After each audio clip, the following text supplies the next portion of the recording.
जब हम लोग अपने आप को एक सवाल पूछते हैं कि इस दुनिया में सबसे पावरफुल देश कौन से हैं? United states, China, Russia, Japan, Germany, यही अपनी नज़र में आते हैं। लेकिन मैं अगर आपको कहूँ कि एक ऐसा देश है जिसे कभी अंडर एस्टिमेट किया गया, कई बार इग्नोर किया गया, लेकिन आज वो पूरी दुनिया का ग्लोबल बैलेंस चेंज कर रहे हैं। और वो देश है इंडिया। सही सुना आपने, अपना भारत। बहुत से लोगों को इसकी पूरी समझ नहीं है, या बहुत से लोगों को ये मालूम भी नहीं है।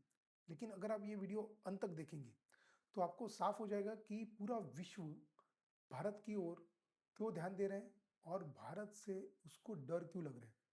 ये कहानी एक मोटा हाथी के उठने से शुरू होती है। कुछ साल पहले तक भारत की इकोनॉमी स्लो मानी जाती थी, ब्यूरोक्रेसी में फंसी हुई थी, और मॉडर्नाइज होना इस चीज को कठिन समझा जाता था।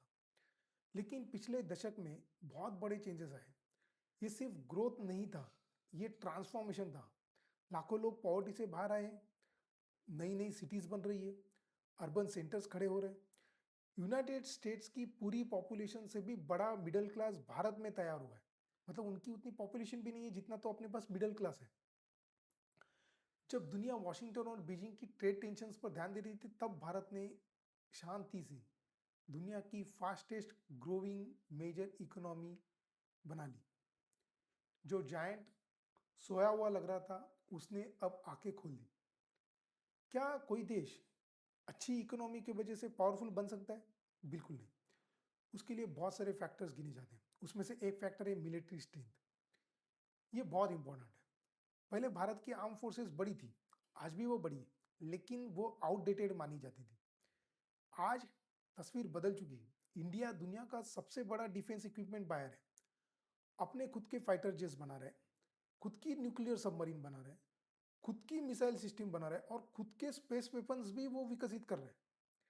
इंडिया ने एक एंटी सैटेलाइट मिसाइल टेस्ट किया हाल ही में।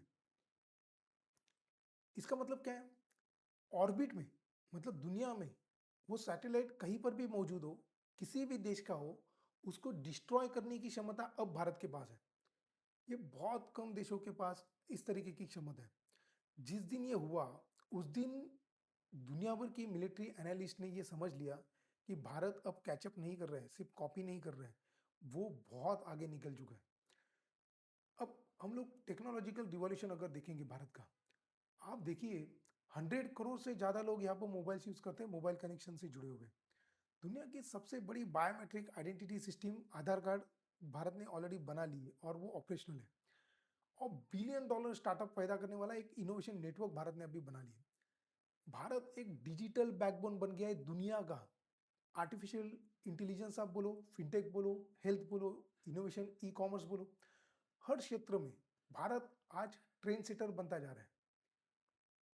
लेकिन इससे भी गहरी शक्ति मैं आपको बताऊं क्या है, वो है कल्चरल कॉन्फिडेंस। 600 मिलियन से भी अधिक यूथ वाला भारत अब खुद को वेस्टर्न स्टैंडर्ड पर नहीं मापता। वो अपनी हिस्ट्री पे, अपनी स्किल्स पे, अपनी आइडेंटिटी पे गर्व करता है। ये मेंटल शिफ्ट जो है, वही भारत को अनस्टॉपेबल बना रहा है। डिप्लोमेसी में भी भारत पीछे नहीं है, और अलग ही है। वो किसी की नहीं सुनता। वो पॉन की तरह अब काम नहीं कर रहे हैं। वो वॉशिंगटन, मॉस्को, टोक्यो, यूरोप के साथ रिलेशन रखता है, और साथ में बीजिंग के साथ भी कम्युनिकेशन बनाए रखते हैं। स्ट्रैटेजिक ऑटोनॉमी भारत की फॉरेन पॉलिसी का सेंटर रही है। अब ये देखिए कि S-400 मिसाइल्स सिस्टम वो रशिया से खरीदता है, उसी टाइम पे वो यूनाइटेड स्टेट्स के साथ डिफेंस एग्रीमेंट साइन करता है। क्वाड पार्टनरशिप में भी जापान और ऑस्ट्रेलिया के साथ वो शामिल होते हैं। बॉर्डर टेंशंस के बावजूद भी चाइना के साथ उसने पूरे संबंध समाप्त नहीं किए। कुछ चाइनीज ऐप्स बैन जरूर किए, कुछ इन्वेस्टमेंट रूल्स सख्त जरूर किए, लेकिन डिप्लोमेटिक टॉक्स वो जारी रखी। यही जो केयरफुल बैलेंस है, भारत को फॉर्मिडेबल बनाता है। इंडिया ने यूरोप के साथ, इसराइल के साथ, अफ्रीका के साथ भी पार्टनरशिप मजबूत की। इंफ्रास्ट्रक्चर में, रिन्यूएबल एनर्जी में, साइबर सिक्योरिटी में, एग्रीकल्चर में, हर क्षेत्र में सहयोग बढ़ाया है। दुनिया की सबसे बड़ी डेमोक्रेसी होने के कारण भारत के पास एक मोरल क्रेडिबिलिटी भी है। यूनाइटेड नेशंस और G20 जैसे प्लेटफॉर्म पर भारत की आवाज सुनी जाती है, भारत की आवाज के लिए वो लोग लिटरली वेट करते हैं। इंडियन डिस्पोरा 30 मिलियन से अधिक लोग आज विदेशों में बसे हुए हैं। वो भारत के बीच में और उन उन देशों के बीच में एक ब्रिजेस की तरह काम कर रहे हैं। Indian origin CEO Google, Microsoft जैसी कंपनी का नेतृत्व कर रहे हैं और भी कई कंपनियों का वो लीडरशिप कर रहे हैं। यूनाइटेड स्टेट्स में, यूनाइटेड किंगडम में, कनाडा में, ऑस्ट्रेलिया में इंडियन हेरिटेज के काफ़ी सारे नेता प्रभावशाली पदों पर है। काफ़ी बड़े बड़े पदों पर वो पहुंच गए। भारत की जो फॉरेन पॉलिसी है वो एग्रेसिव बिल्कुल थी नहीं कभी भी, आज भी नहीं है और कल भी नहीं रहेगी। लेकिन ना वो पहले कभी सबमिसिव थी, ना आज वो सबमिसिव है और ना वो कल सबमिसिव रहेगी। आज भारत किसी की नहीं सुनता। ये प्रैक्टिकल, फ्लेक्सिबल और लॉन्ग टर्म फोकस्ड है। भारत अब कोई किसी का माइनर पार्टनर नहीं रहा।